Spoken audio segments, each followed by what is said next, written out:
पासे RTR जाय सेंग्राफोरनि favourite नैबे बिनानावा खोथासिगोन मा मडेल इयो बिनानाव 164V निउ मडेल आरो नैबे के लेटेस्ट सफैनायनो बियो ने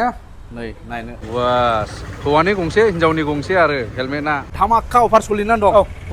पुरा फुजानि अफार एकदम आप टु काली फुजासिम थेंक इउ हामबायसै खुलुमबाय लोगोफोर दिनै आङो नोंथांमोननो बिराद गोजोनथाव खौरां होनो नागिरदों नैबे भिडिअनि गेजेरजों बेनो जाहैबाय जाय नोंथांमोना स्कुटि आरो बाइक लानो साननानै दं प्लेनिंआव दं नैबे बेस्ट टाइम नोंथांमोननि थाखाय मानो होनब्ला सोलिगासिनो दं नैबे डिजाइ TVS शोरूम काजलगावआवहाय फुजानि अफार जितु फुजाया फैगासिनो दं बेनिनो अफार नोंथांमोना नायनो हागोन आं दंफैयो नैबे काजलगावनि डिजाइ TVS बा डिजाइ काजलगाव फैलायबाय ओमफ्राय ओरैबायदि मोजां बेवहाय साजायनानै दोनदों जितु बियो फेस्टिव सिजन बेनिफ्राय जोंहा मेनेजार बिथांनै देवबारु दिनै लोगो मोनफैलायबाय माने धामाका अफार सोलिनानै दं पुरा फुजानि अफार एकदम आप टु काली फुजासिम बेयो माने दिनैनिफ्राय जागायबाय 1 थारिख सेप्तेम्बर दिनैनिफ्राय जागायबाय नोंथांमोना जायफोरा लांफैनो गोसो आरो बेस्ट अफार मोनसे एक्सचेन्ज अफाराव माने मोजां अफार दङ माखासे अफारफोरखौ आं नोंथांमोननो क्लियारलि खोन्थालांगासिनो दं नोंथांमोना नैबे अफारखौ नुदों नैबेवहाय स्पेशल ₹5000 कैश डिस्काउंट दं फर iQube 09 मडेल बे iQube 09 मडेल बे गारिया माबायदि बे गारिया जाहैगोन नोंना इलेक्ट्रिक गारि बेटारिनि चार्ज बेजों बेयाव नों बे iQube 9 खौ नों लायोबा बेयाव 5000 डिस्काउंट मोनगोन आरो ना आरो बेजों लोगोसे नोंथांमोना नुगोन बेवहाय मोनगोन ल' डाउन पेमेन्टआथ' दंखायो फाइनान्सआ इजि जागोन इजिलि एभेलेबल रेट अफ इन्ट्रेस्टआ बिराद खम माने ल' रेट अफ इन्ट्रेस्ट बेजों लोगोसे इन्स्टान्ट एक्सचेन्ज फेसिलिटि लोगो गारि गोजामखौ दोनफैदो गोदानखौ लानानै थांदो बेजों लोगोसे मोनफ्रोमबो गारियाव नोंथांमोना मोननो हागोन इलेक्ट्रिक किटल बेखौ मोनफागोन बेनिफ्राय हेलमेट गंनै मोनगोन फ्रि ओमफ्राय थाव पेट्रलाखौ फ्रि मोनगोन 5 लिटार बेनिफ्राय सीट कभार फ्रि बेफोरखौ हिसाब खालामजोबोला बेयाव मथा-मथि नोङो 5-6 हाजारनि बेनिफिट बेयाव मोनदेरनाय जायो आरो जायनि TVS कम्पानिया स्कुटिया फेभरेट नोंथांमोना नायनो हागोन बेनिफ्राय नैबोथ' नुदों नोंथांमोना गराय खारनाय सिम्बल दङ माने गराय बायदि स्पिड खारनो हानाय गारि ओरैबायदि कम्फर्ट बेनि कालारखौबो नाय नै बेनि थाखायनो मोजां मोनो आं TVSनि माने महर गोसा स्कुटिफोरा दङ नै वाव बेनिफ्राय नैबो नायदो नै हेभि डिउटी एक्सेल 100 कम्फर्ट माने बे गारि कम्फर्टबो दं नै वाव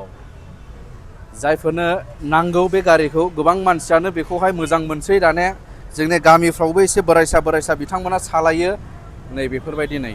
आच्छा ओमफ्राय नैबे एक्सेल 100 कम्फर्ट बेनो टप मडेल नामा बे सेकेन्ड टप ओमफ्राय आच्छा बेनि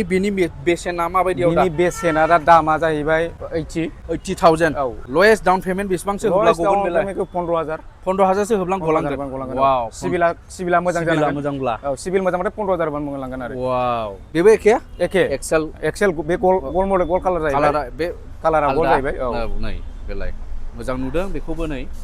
ओमफ्राय नैबो थाबाय स्टार सिटी माने माइलेजआव अस्टारसै आरो बेबो ने माइलेजआव मास्टार बेसेबां बियो नोंना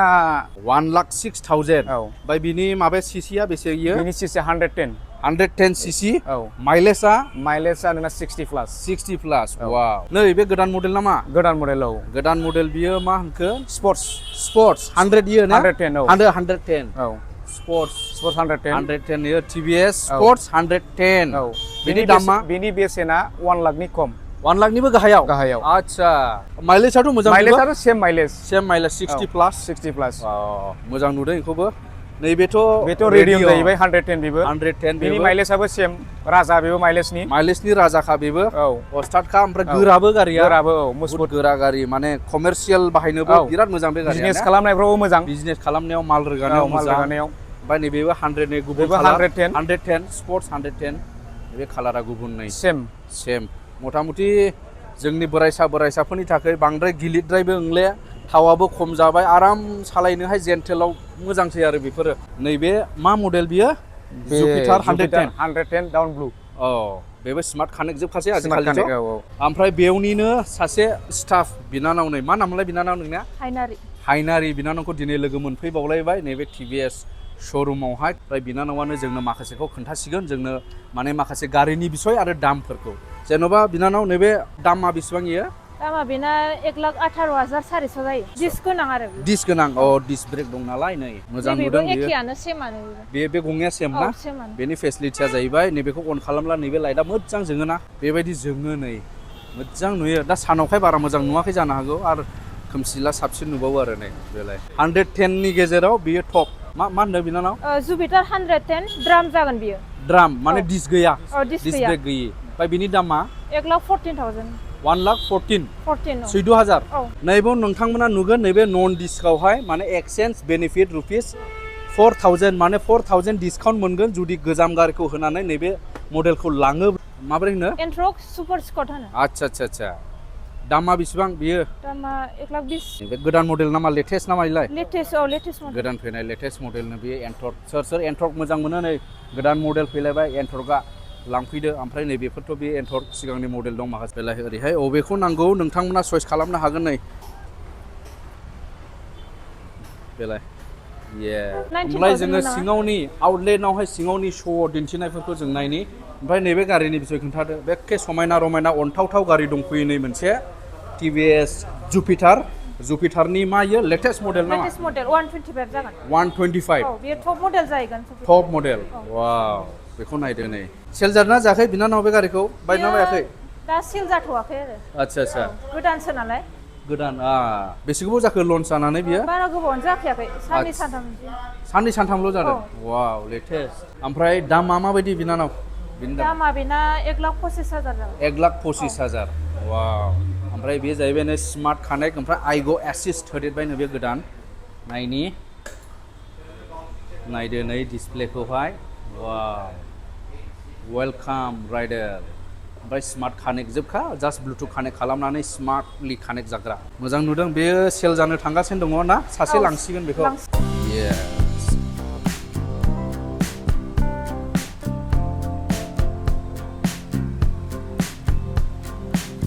बेबो सेमानो कालारजोंहाय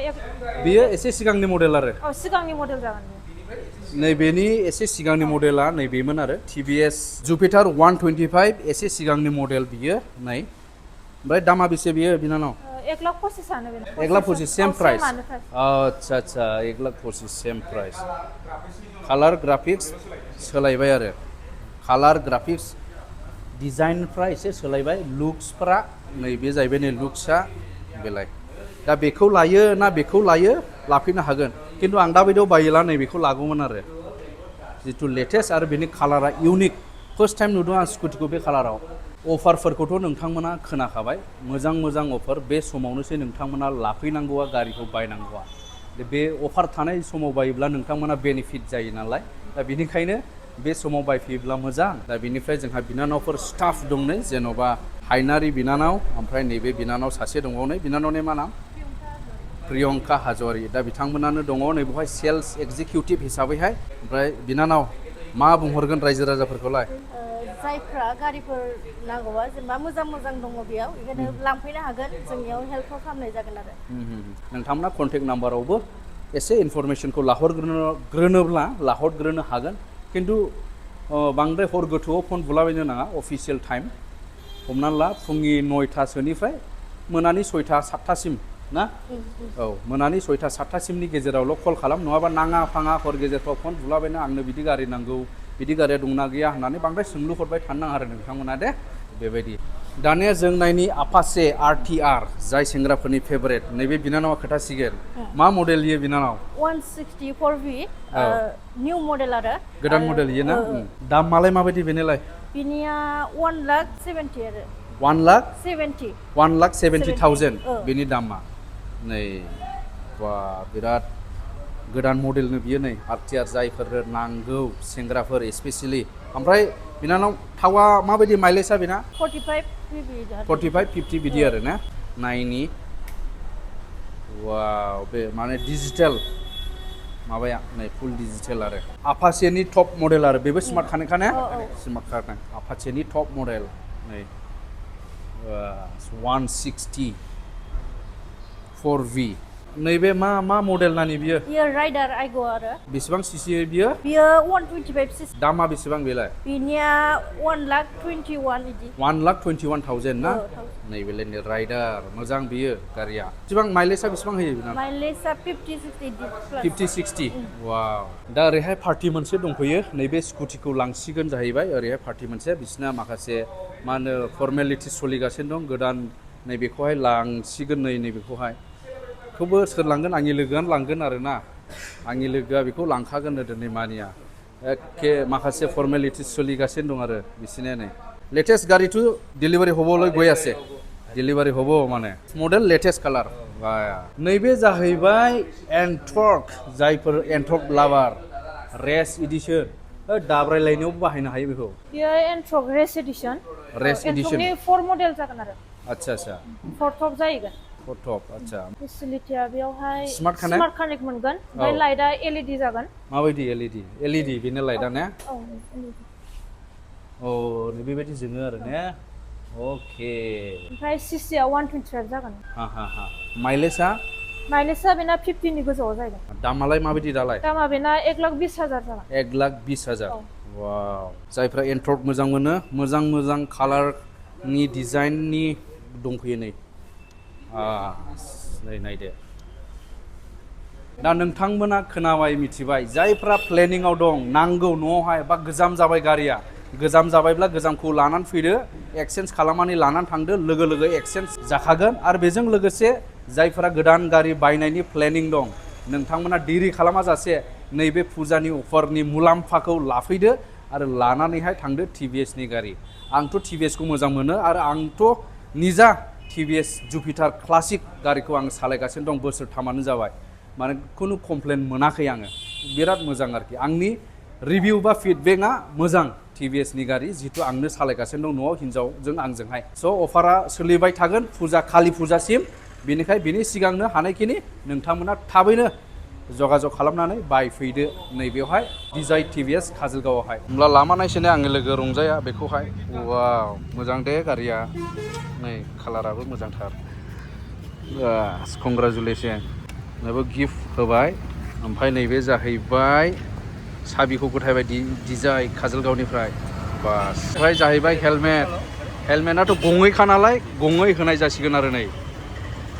बास हौवानि गंसे हिनजावनि गंसे आरो हेलमेटआ बेबायदि गारिखौ सोरनोबा नांबावगौला मोनो ना मोना मोनगोन एभेलेबल स्टक डिक्की ना मा होनो बेयो बिराद स्पेसियास आरो हेलमेट मोननैया आरामसे हाबो आरो नैबो मोनसे नै मोननै हाबो नै